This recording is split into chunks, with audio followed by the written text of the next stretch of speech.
Hey everybody, Johnny here, and what we've got this week is we've got some aluminum brazing rod from Blue Demon Welding. It's called triple play, and as you'll see in the video, I'm having some issues with it, and it has absolutely nothing to do with the rod itself. It's more of my equipment and my technique that I have to zero in on. So the rod itself works flawlessly. It does what it needs to do. I'm having issues with either too much heat, too little heat, and figuring out what the technique is to get it to lay down properly. It does work well. I've tried it on a couple of other test pieces, and it's done exactly what they intended it for.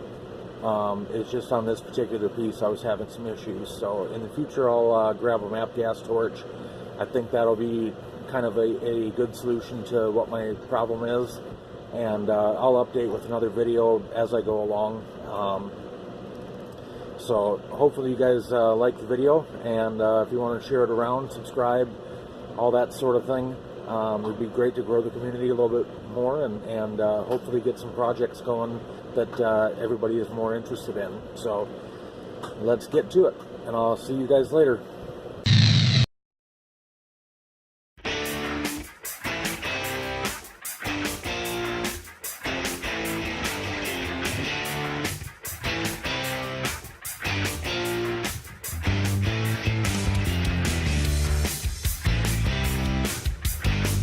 As you can see from the video, I don't think the propane torch had quite enough heat for the thickness of metal.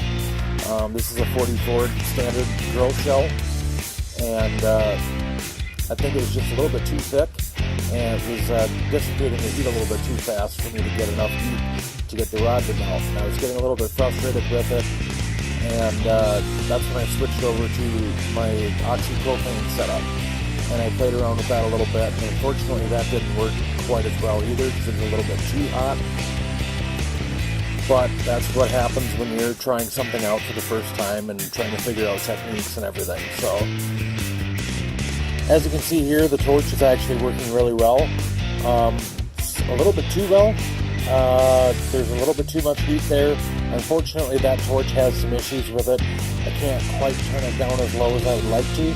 What I'll wind up doing is grabbing a MAP gas torch, and that should be the right amount of heat for this thickness of metal.